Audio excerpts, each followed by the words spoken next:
그림은 지구에 도달하는 태양 복사 에너지를 100이라고 할 때, 자, 열수지 평형 문제입니다. 복사 평형 상태에 있는, 복사 평형이라는 건 좀 넓게 얘기하면 본인이 받은 것만큼 내보내는 값이 같은, 뭐 이런 형태에 있는 거죠. 지구의 열수지를 나타낸 거고요. 지구에 도달하는 태양 복사 에너지 100이라고 하겠습니다.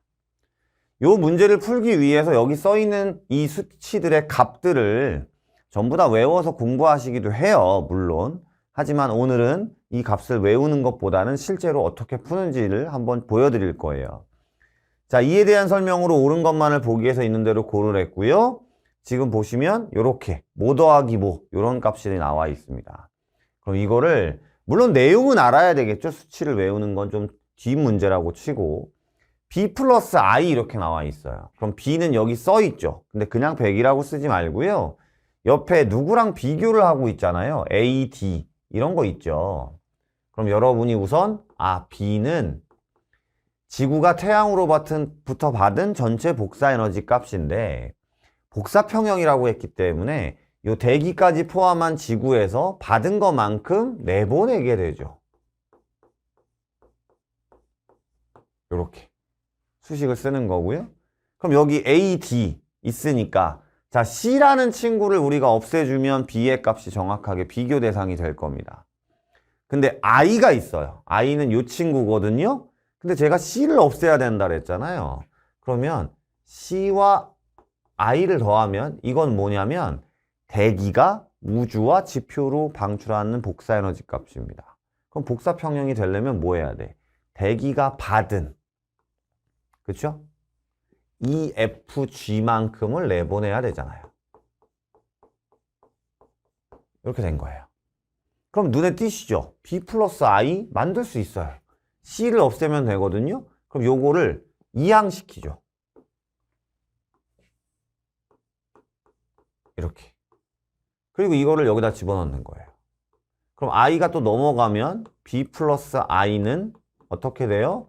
A 더하기 D 더하기 그 다음에 E, F, G 이렇게 되죠.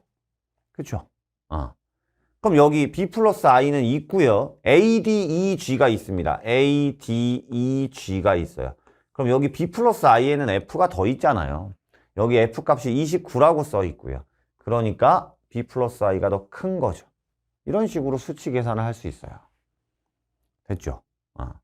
그 다음에 니은, 대기 중에 이산화탄소량이 증가하면 온실기체입니다. 그죠? 온실기체량이 증가하면 대기가 흡수하는 에너지 값이 늘어요.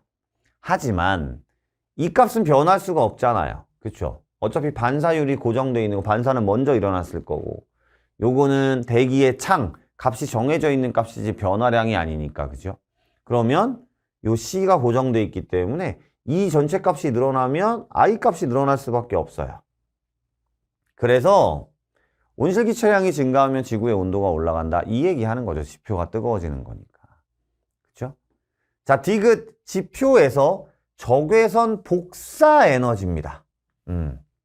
그러면 여러분들이 뭘 좀 알고 계셔야 되냐면 자, 지표에서는 적외선 복사 에너지라고 얘기했는데 흡수량이라고 얘기할 때는 지표가 흡수한 게 H랑 I잖아요. 그죠? 근데 이건 적외선 복사 에너지가 아닙니다. 그렇죠? 태양이 지표에 도달시키는 건 주로 가시광선과 전파 영역이었어요.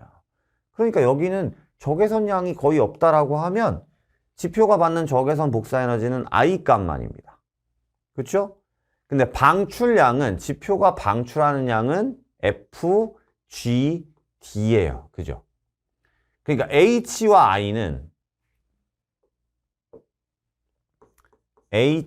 I는 지표가 뭐한 값?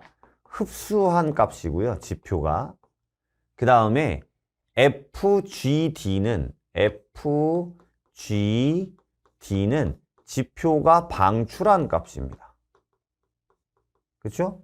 근데 여기에서 뭐라고 얘기했다? 적외선이랬다. 그럼 H를 빼버리는 거죠. 즉 45가 빠지는 거예요. 그죠? 그럼 방출량이 당연히 많을 텐데 이것도 한 번쯤은 생각하셔야 돼요. 복사 에너지를 했는데 지표가 방출하는 것 중에 F, 이거는 29 값은 복사 에너지가 아닙니다. 대류, 전도, 수문열은 매질이 있는 값이잖아요. 그쵸? 그래도 여기는 45가 빠지고 여기는 29가 빠지니까 이 값이 크겠죠. 그래서 방출량은 흡수량보다 많다. 그래서 답은 니은 디귿 4번이 되는 겁니다.